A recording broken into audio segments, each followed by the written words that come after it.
Este día, en Techo de Cristal, desde Televisión Educativa, vamos a platicar con la maestra María Marcela Eternot Aramburu. Ella es la secretaria ejecutiva del Instituto Nacional de las Mujeres, pero ha acumulado a lo largo de los años una importantísima carrera profesional, uniendo la ciencia y el humanismo, matemática y filósofa. Una mujer dedicada, más de 3 décadas, a explicarse a través de la estadística, las encuestas y los datos. ¿Qué pasa con las mexicanas y los mexicanos? Pionera de lo que se llama hoy las estadísticas de género, está encargada de aplicar y vigilar el Programa Nacional de Igualdad de las Mujeres que se opera desde ese instituto. Vamos con ella.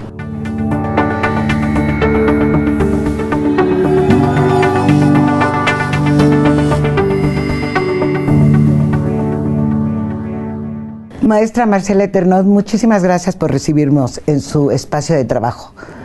Creo que Techo de Cristal esta vez va a hablar o vamos a tratar de transmitir algunas cosas fundamentales que preocupan al país respecto a la condición de las mujeres. Pero primero quisiera que me platicara cómo entró a esta carrera que ha sido tan larga de armar la investigación estadística para saber dónde estamos las y los mexicanos. Bueno, antes que nada, muchas gracias a ustedes, a todas y a todos ustedes por venir a su casa, al Instituto Nacional de las Mujeres. Yo trabajé muchos años en el Instituto Nacional de Estadística y Geografía, que es una escuela que nos permite dimensionar la realidad mexicana. Las estadísticas oficiales son un requisito indispensable para hacer políticas públicas y el Instituto Nacional de Estadística y Geografía tiene la misión, el objetivo de contabilizar, caracterizar y dimensionar todos y cada uno de nuestros problemas. No es posible administrar un Estado sin números, sin estadísticas. Y a diferencia de lo que muchas personas piensan, que las estadísticas son frías, son datos duros, yo siempre he concebido las estadísticas como el número lleno de contenidos, lleno de información que nos permite planificar. Ahora, usted fue directora de estadísticas, estuvo 30 años en el INEGI. ¿Pensaría que hubo un techo de cristal para que no fuera usted la directora? Fíjese que en casi todos los institutos de estadística, las oficinas nacionales de estadística, hay más mujeres que hombres. No me diga. Trabajan en general en el mundo de la estadística oficial y de la estadística como una disciplina. Pero no hay jefas. De las matemáticas, muchas mujeres. Pero en los puestos de alta dirección es difícil encontrar a las mujeres tomando decisiones sobre los planes nacionales de desarrollo estadístico, sobre qué estadísticas tenemos que desarrollar. Y sí, efectivamente hay un techo de cristal.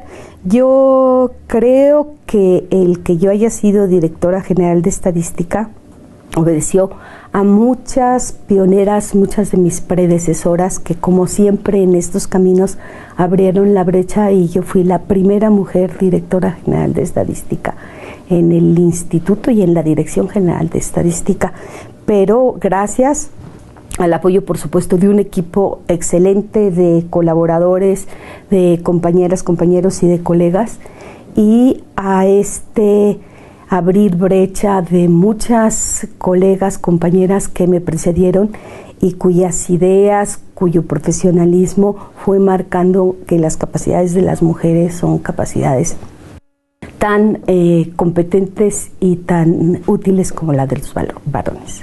¿Eso ayudó o en qué momento se produjo la estadística que pone de un lado a los hombres y de otro lado a las mujeres? Lo que se llaman ahora estadísticas de género. ¿En qué momento México entra? México, que es pionero, uno en el INEGI, otro en el CONAPO, tuvimos muy pronto especialidad para hacer bien los censos. ¿En qué momento en México se empezaron a ver a las mujeres con las diferencias frente a los hombres? En 1993 el Estado mexicano tenía que empezar a preparar el informe que íbamos a llevar a la Cuarta Conferencia Mundial de las Mujeres, que tuvo lugar en Beijing.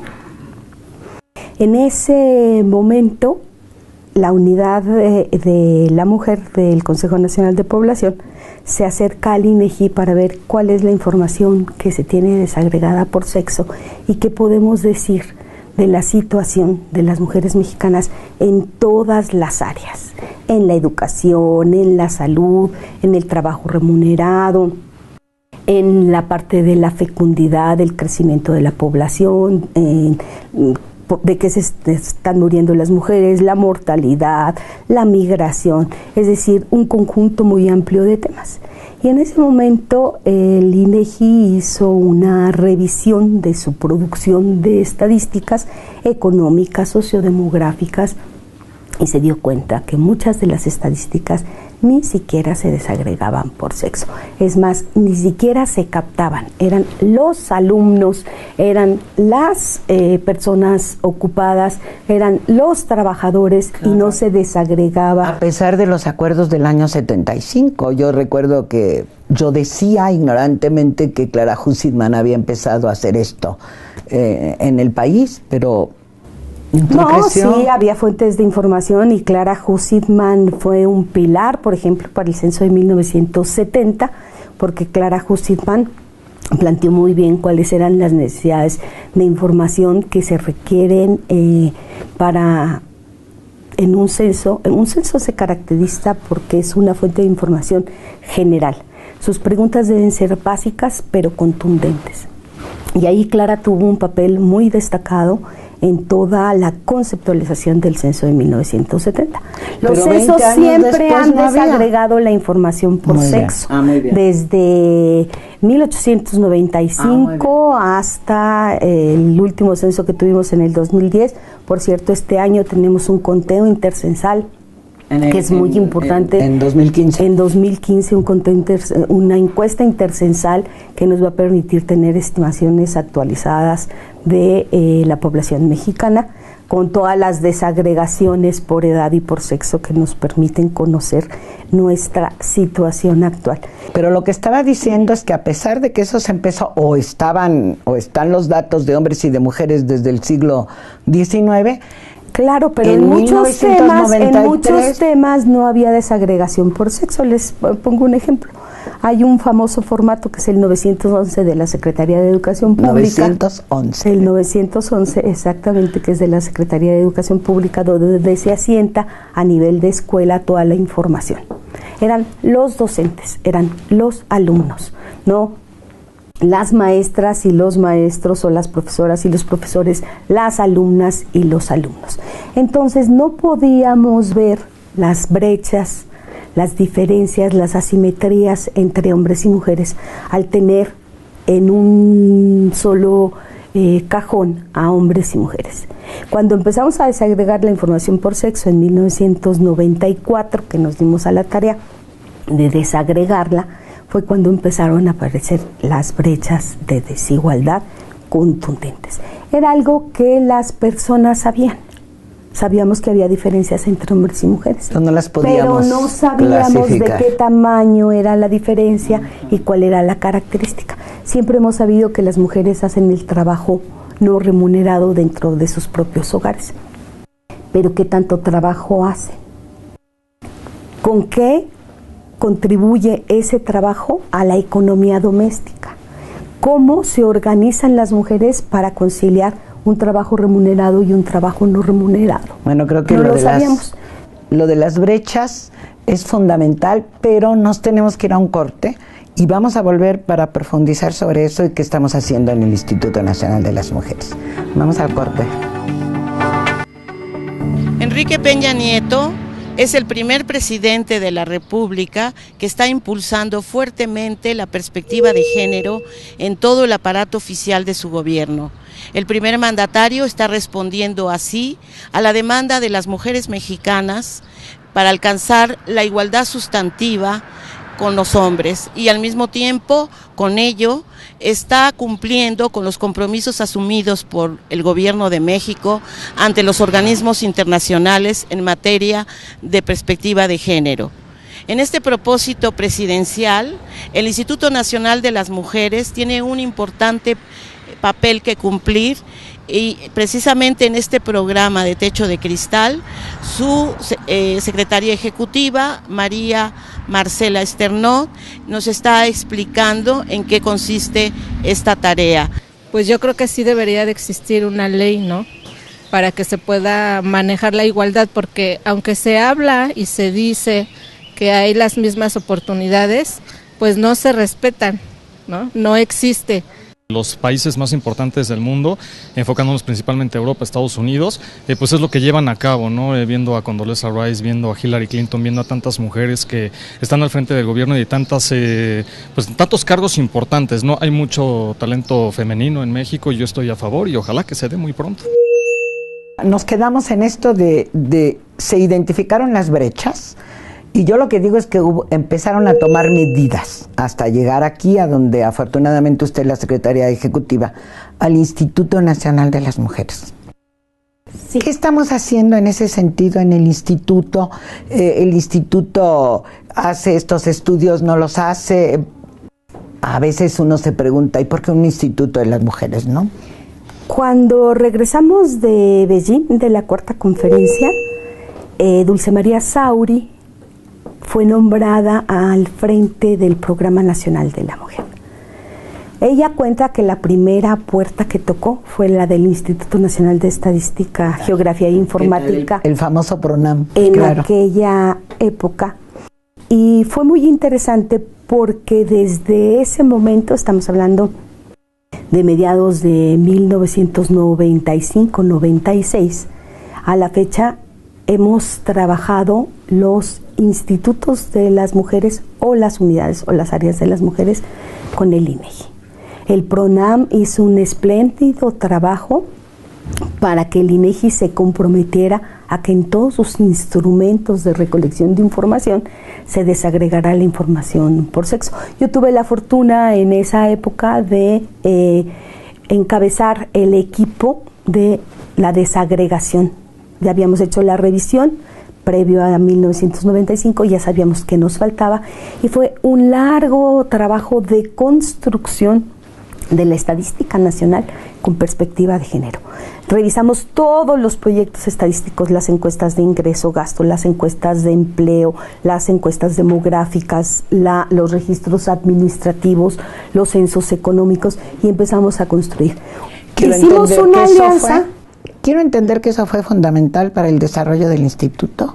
Eso fue muy importante para que el PRONAM, luego la Comisión Nacional de la Mujer y después el Instituto Nacional de las Mujeres, todas las instituciones tienen un origen y ese fue el origen del Instituto Nacional de las Mujeres, el PRONAM, la Comisión Nacional y después el Instituto, para que hicieran evidente que había desigualdades entre mujeres y hombres que se tenían que atender por la vía de las políticas públicas y de la institucionalización de la perspectiva de género. Las mujeres somos más de la mitad de la población en México. Para 2014 se estima que somos el 52% y el 48% son varones, y las políticas públicas expresamente dirigidas a las mujeres eran muy escasas. Por ponerles un ejemplo, se estima que el trabajo no remunerado que realizan las mujeres en sus hogares equivale a 16 puntos del Producto Interno Bruto. Los servicios educativos, los servicios de salud no llegan ni a 5 puntos del Producto Interno Bruto. Pero tenemos políticas educativas y tenemos políticas de salud muy importantes. Yo me preguntaba cuáles son las políticas para proteger a las mujeres que realizan el trabajo no remunerado. ¿Cuáles son sus políticas de seguridad social? ¿Cuáles son sus políticas de servicios de salud? Y empezamos a ver que todo se va relacionando. ¿Y en ese sentido interviene el instituto? En ese sentido interviene el instituto. Yo quisiera decir que la base de información que se generó en el INEGI a solicitud de las instancias de las mujeres y con el apoyo de UNIFEM fue una triple alianza, una alianza tripartita en donde la parte nacional actuó con el organismo internacional para el adelanto de las mujeres y con los mecanismos para hacer los y programas. Así hemos avanzado desde entonces. Nosotros seguimos teniendo una alianza muy importante con el INEGI y por supuesto con ONU Mujeres para poder avanzar en la construcción de la agenda de género y en la implementación de las políticas públicas. Eso quiere decir, entonces, hay una confusión. Yo he visto en algunos estados de la República o en algunas delegaciones donde dicen, si algo le sucede como mujer, vaya al instituto, ahí la van a atender. Sería interesante como decirle al público de la televisión educativa qué es lo que hace fundamentalmente, 2 o 3 cosas de las que hace fundamentalmente el instituto, cómo lo hace hacia adentro y cómo lo hace hacia el público en general o en las tareas del gobierno. El Instituto Nacional de las Mujeres es una dependencia eminentemente normativa. Dirigimos el quehacer para que las mujeres no sean excluidas, discriminadas o invisibilizadas. Lo que se hace es hablar con todos los sectores para que los sectores tengan presente que hombres y mujeres. Los sectores, quiero decir, las otras secretarías, los 3 niveles de gobierno. La Secretaría de Educación, la Secretaría de Salud, la Secretaría del Trabajo, la misma Secretaría de Relaciones Exteriores, la Secretaría de Energía, la Secretaría de Desarrollo Social, tengan muy claro que sus políticas deben de tener perspectiva de género. ¿Y esto qué significa? Que se analiza cuál es la situación de las mujeres y cuál es la situación de los hombres en un tema específico. ¿Cuál es la política adecuada para mantener a las niñas en la escuela y cuál es la política adecuada para que los niños permanezcan en el sistema educativo formal? ¿Cuáles son las necesidades de información, atención, dirección que tienen las adolescentes y cuáles son las de los adolescentes? Eso quiere decir, maestra, que desde aquí, desde el instituto, se generan indicadores a todas esas dependencias. De eso hablemos en el tercer bloque. Ahora vamos a ir a un corte. Según como yo lo entiendo, la perspectiva de género tiene que abarcar que se creen políticas públicas para que existan la misma igualdad de derechos y trato para hombres y mujeres. Esto es decir que, bueno, el trato que tenemos los hombres para conseguir un trabajo, el trato que se nos da hasta en la vida común, en la vida ordinaria, tiene que ser el mismo para hombres y mujeres, respetar tanto a los hombres como a las mujeres en cualquiera que sea la circunstancia que ellos se encuentren realizando. Pues yo creo que tanto hombres y mujeres tenemos la misma capacidad para gobernar o simplemente dirigir tanto a los hijos, la familia, toda la vida de cada uno. Los dos tienen los mismos derechos y privilegios. Antes que nada, esto empieza desde casa, ¿no? La educación que nosotros formamos a nuestros hijos para que más adelante sean buenos, no sean machistas, ¿no? Que a pesar que hoy en día, en la actualidad todavía vemos mucho macho en las mismas casas, y creo que también es parte importante del gobierno y de las empresas que empiecen a fomentar esa parte de igualdad. De modo que, como terminábamos en el anterior bloque, el instituto delinea caminos que tienen que hacer las otras instituciones y la sociedad misma, ¿no? O sea, claro, todos nosotros y nosotras. ¿Tiene una ley, tiene una disposición a través de qué lo hace? Sí, la visibilización de las brechas de desigualdad permitió que el Legislativo Nacional emitiera 2 leyes que para nosotras son fundamentales. La Ley General de Igualdad entre Mujeres y Hombres y la Ley General de Acceso de las Mujeres a una Vida Libre de Violencia. Esas 2 leyes marcan muy claramente la ruta que tiene que seguir el instituto y cuáles son sus atribuciones y sus funciones.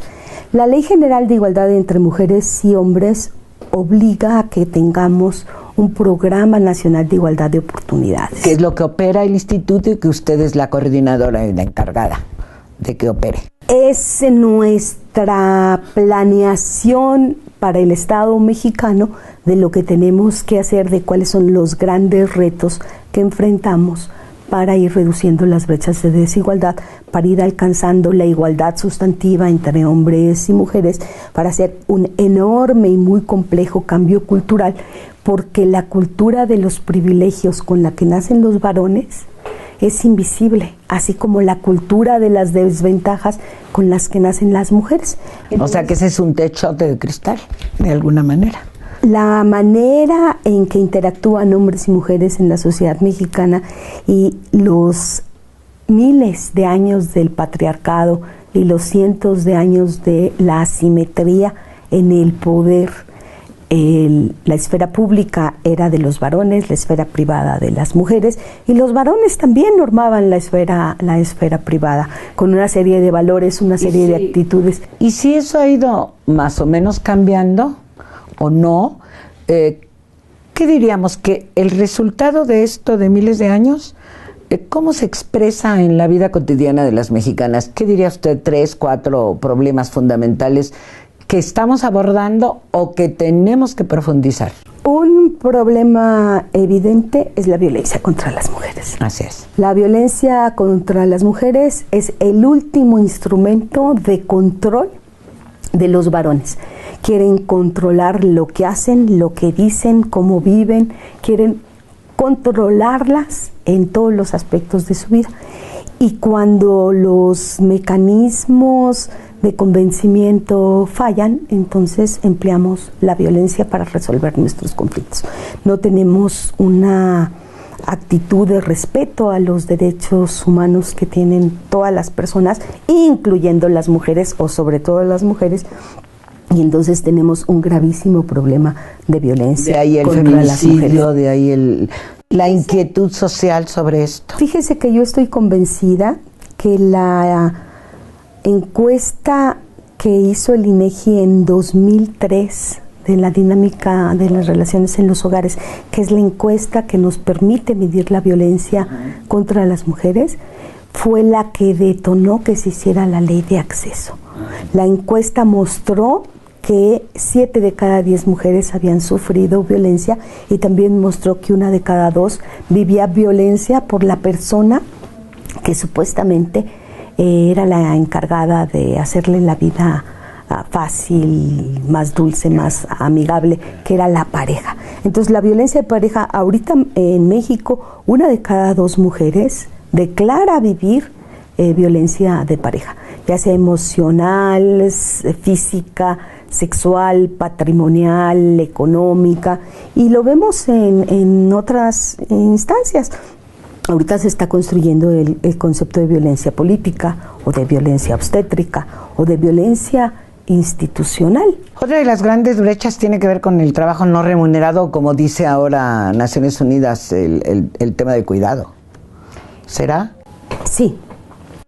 El problema de la inserción de las mujeres en el mercado de trabajo para acceder a recursos propios y también para enfrentar la pérdida del poder adquisitivo del salario no hizo un equilibrio en el reparto de las tareas domésticas. O sea, el famoso yo tengo mi dinero y puedo ser puedo democratizar a mi familia. No se puede. Sí, pero el punto es que ellas se insertan en el mercado de trabajo remunerado y siguen teniendo todas las obligaciones del hogar. Siguen teniendo que resolver todas las tareas domésticas, incluyendo una tarea muy específica que es la del cuidado de los otros. Todas las personas requieren de cuidados, todas.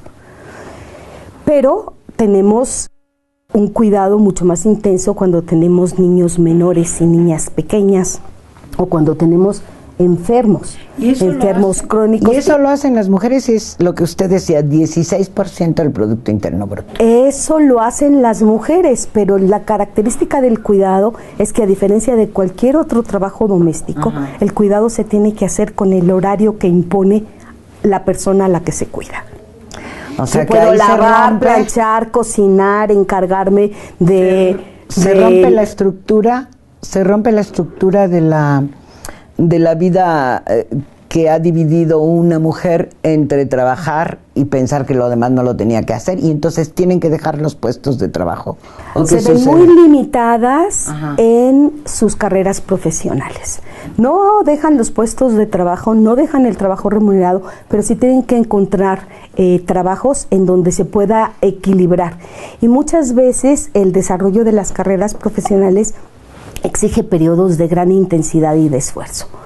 Y entonces las mujeres dicen, yo no voy a entrar a ese concurso, yo no voy a aspirar a esa plaza porque me trastoca mi organización doméstica. Hay quienes piensan que eso ya no sucede, Sí que ahora sucede. lo tenemos todos los derechos y que tenemos todas las posibilidades. Sí sucede, y ese es uno de los problemas más acuciosos. Por eso decimos en el INMujeres que necesitamos generar políticas públicas para que las cargas de los hogares sean una corresponsabilidad entre el Estado, la familia y las empresas, que podamos equilibrar nuestro mundo familiar con nuestro mundo laboral, y que el mundo laboral se adapte a esta nueva realidad para que la inserción de las mujeres sea en condiciones iguales con los varones. Y finalmente es un convencimiento, una certeza que tiene el INMujeres de que en este momento una de las fuentes de talento y de recurso, un recurso muy útil para el desarrollo, el avance de las sociedades y el crecimiento del país en todos los sentidos, económico, político, social, está en sus mujeres. La inserción de sus mujeres nos permite tener el panorama completo, nos permite construir políticas públicas mucho más pertinentes y asertivas, y nos permite ir focalizando los problemas para ir reduciendo la desigualdad, la exclusión, la marginación, y por supuesto ir consolidando en las mujeres una fuente de talento para este país. Sin embargo, hay resistencias profundas.